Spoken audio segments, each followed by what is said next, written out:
बैसाख के महीने में एक पकवान बनता है शंकर जी का। दोस्तों गुरुजी 3 चीज़ों से बनने वाले पकवान का वर्णन कर रहे हैं जिससे कि शंकर भगवान अत्यंत प्रसन्न होते हैं और पूर्णिमा अमावस्या को प्रसाद चढ़ाने से शंकर भगवान बहुत ही ज़्यादा प्रसन्न हो जाएंगे। तो देखते हैं वो कौन सा प्रसाद है। शिव जी के हाथ में त्रिशूल है, शिव जी के 3 नेत्र हैं, बेलपत्री में भी 3 बोलते जाओ पत्ती है। 3 चीजों का ही कुछ विशेष महत्व गुरुजी बता रहे हैं। बैसाख के महीने में जो शंकर भगवान को प्रसाद का भोग लगता है उसमें भी 3 ही चीज मिलती है। सत्तू कोई दूसरे महीने में बनता है? जम के तो बोलो दोस्तों, ध्यान से कब बनता सुनिएगा। है? बैसाख के महीने में ही यही बैसाख के महीने में चने की दाल, गेहूं और जौ, इन तीनों को गलाकर सेक कर जो सत्तू तैयार होता है, इसी बैसाख के महीने में परशुराम जयंती के दिन या अमावस्या के दिन या पूर्णिमा के दिन शंकर भगवान को समर्पित होता है। तो गुरुजी ने जो दिन बताए हैं उनमें से किसी भी दिन आप शंकर भगवान को सत्तू बना के समर्पित करें और भगवान विष्णु को समर्पित होता है। दुनिया के लोग कहते क्या होता है सत्तू से? सास अपनी बहू से कहती है बेटा सत्तू बना ले, थोड़ा सा सत्तू बाजार से ले आना। दोस्तों कमेंट करके बताइएगा कि आप लोगों के घर में भी सत्तू बनाया जाता है शंकर भगवान को भोग लगने के लिए। और वीडियो को शेयर करना न भूले ताकि आपके फैमिली और फ्रेंड्स भी देख सके कि सत्तू का क्या महत्व है, शंकर भगवान से कितने प्रसन्न होते हैं। तो बच्चे कहते हैं, बहुएं कहती हैं कौन खाएगा, काय को ला रहे हो, सत्तू का क्या काम है? और शिव महापुराण की कथा कहती है, स्कंद पुराण की कथा कहती है, जिस समय पर बैसाख के महीने की सुंदर अमावस्या का दिन था, उस दिन माता पार्वती शंकर भगवान के लिए जब पकवान बनाने के लिए बैठी, कुछ नहीं मिला, तब माता पार्वती ने 3 अनाज को लिया, एक चना, दूसरा गेहूं और तीसरा जौ। इन तीनों को भींग रहे थे, उसको लेकर आए गंगा जी में से, उसको सेक कर माता ने अंगीठी पर और उसका जो सत्तू बनाकर शिव को दिया। शंकर भगवान ने कह दिया, सुन पार्वती, ये सत्तू नहीं, ये मेरी औषधि है। बैसाख के महीने में जो खाएगा वो जिंदगी भर रोएगा नहीं, शरीर से स्वस्थ होगा। अब उसको लोगों ने हंसी खेल में ले लिया, सत्तू का क्या काम, मम्मी हम नहीं खाएंगे, बड़ा बुरा। शिव जी का एक एक चीज। दोस्तों माता पार्वती ने अमावस्या के दिन ही शंकर भगवान को ये सत्तू समर्पित किया था, इसलिए आप लोग भी अमावस्या के दिन ही बनाकर शंकर भगवान को कृपया करके समर्पित करें। बैसाख के महीने में पियो बेल। बेल मतलब समझ गए? बेल का रस। बैसाख के महीने में पियो बेल और शरीर को रखो ऑलिव बेल। बैसाख के महीने में बेल का शरबत पीना भी बहुत ही लाभदायक माना गया है। शरीर बेकार नहीं हो सकता। अब शिव आराधना तो करो। हाँ, जिंदगी की मोड़ पर शंकर परीक्षा बहुत लेते हैं, बहुत परीक्षा। एक सुंदर संवाद आता है स्कंद पुराण, शायद आप लोगों ने सुना होगा, सुना हो तो भी सुन लो, नहीं सुना हो तो भी सुन लो। कांति नगर में राजा श्रीयाजी रहते थे, उनकी धर्मपत्नी का नाम था चांगुणा। इस कथा को दोस्तों ध्यान से सुनिएगा, क्या नाम है उनका? आपको बहुत ही अच्छी जानकारी गुरुजी दे रहे हैं।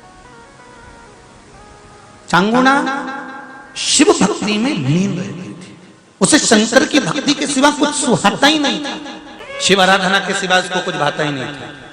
दिन भर शंकर की शरणागति करना, शिव का स्मरण करना, शिव भक्ति तो में कमेंट डूबे करके रहना। बताइएगा कि आप लोग भी ऐसे ही शिव भक्ति करते हैं। शंकर कह रहे हैं, माँ उमा से, माँ पार्वती से मेरा महेश कह रहा है, मेरा बाबा भोलेनाथ, मेरा बाबा विश्वनाथ, मेरा त्रिकालदर्शी कैलाशी अविनाशी कह रहा है कि हे पार्वती,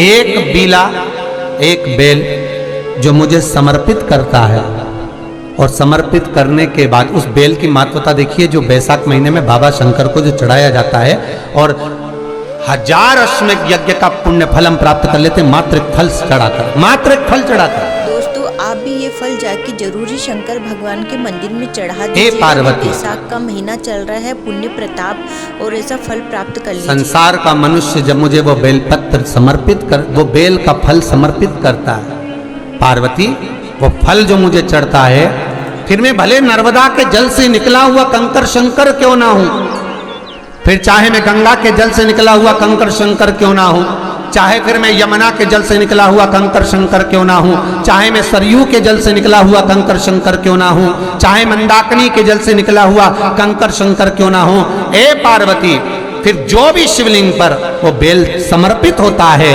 वो बेल उठाकर जीव अपने कार्य में ले सकता है। ये माँ उमा से कह रहा है। तो उस बेल की महत्वता जानेंगे। अब अपन उस बेल को जानने के लिए वापिस स्कंद पुराण में चले। तो स्कंद पुराण में लिखा हुआ है कि जो बेल बैसाख के महीने में शंकर को चढ़ाया जाता है, वो बेल का फल उठाकर रख लिया जाता है।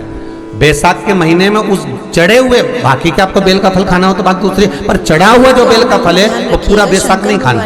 बैसाख के बाद में अगला जो महीना आए, उस महीने के अंदर उस फल के अंदर का गुर्दा निकालकर उसको सुखा लीजिए, और सुखाकर जिस व्यक्ति को पथरी की बीमारी हो और जिस व्यक्ति को पेट में बहुत भोजन पचता ही नहीं है, पूरा शरीर पाचन क्रिया बेकार हो गई, उस व्यक्ति को केवल 7 दिन तक शंकर पर चढ़ा हुआ वो बेलपत्र प्रदान कर दीजिए। पथरी भी बाहर और पाचन क्रिया भी ठीक, जिंदगी भर तकलीफ नहीं।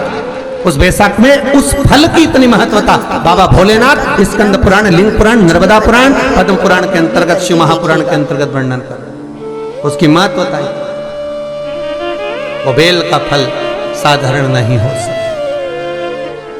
अब मंदार का जो पुष्प होता है, आंकड़े का जो फूल होता है, एक सफेद कलर का भी होता है और एक गुलाबी कलर का भी होता है। देखा है आप लोगों ने?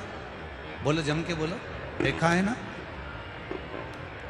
गुलाबी मंदार फूल का भी दोस्तों गुरुजी जो उपाय बता रहे हैं उसको ध्यान से सुन लीजिए। मंदार का आंकड़े का जो गुलाबी कलर का पुष्प होता है, आप टीवी पे देख रहे होंगे, एक सफेद देख रहे होंगे, एक मंदार का गुलाबी फूल, नीला कलर का फूल देख रहे होंगे। जो नीला कलर का जो पुष्प होता है, गुलाबी कलर का जो आंकड़े का फूल होता है, प्रयास करना जब किसी विषम परिस्थिति में फंस गए, विषम परिस्थिति, जब आपको लग रहा है कि मुझे बहुत भय लग रहा है, कुछ बुरा होने वाला, आपको लग रहा है आज मेरी उल्टी आंख बहुत फड़क रही है, कुछ गड़बड़ होने वाला, आपको लग रहा है मेरी सीधी आंख फड़क रही, कुछ गड़बड़ होने वाला, तब केवल वो नीला जो गुलाबी पुष्प है मंदार का, उसको कहीं से लाकर शिवालय में अशोक सुंदरी वाली जगह पर स्पर्श कर कर शिवलिंग पर आप चढ़ा दीजिए। आपकी विषम परिस्थिति कैसी भी होगी, वो रास्ता बनाकर बाहर निकल जाएगी, आपको फंसना नहीं। दोस्तों इस चीज का याद रखिएगा कि अशोक सुंदरी वाली जगह पे स्पर्श करा के आपको शिवलिंग पे चढ़ाना है। आंकड़े का पुष्प भी भगवान शिव को समर्पित होकर।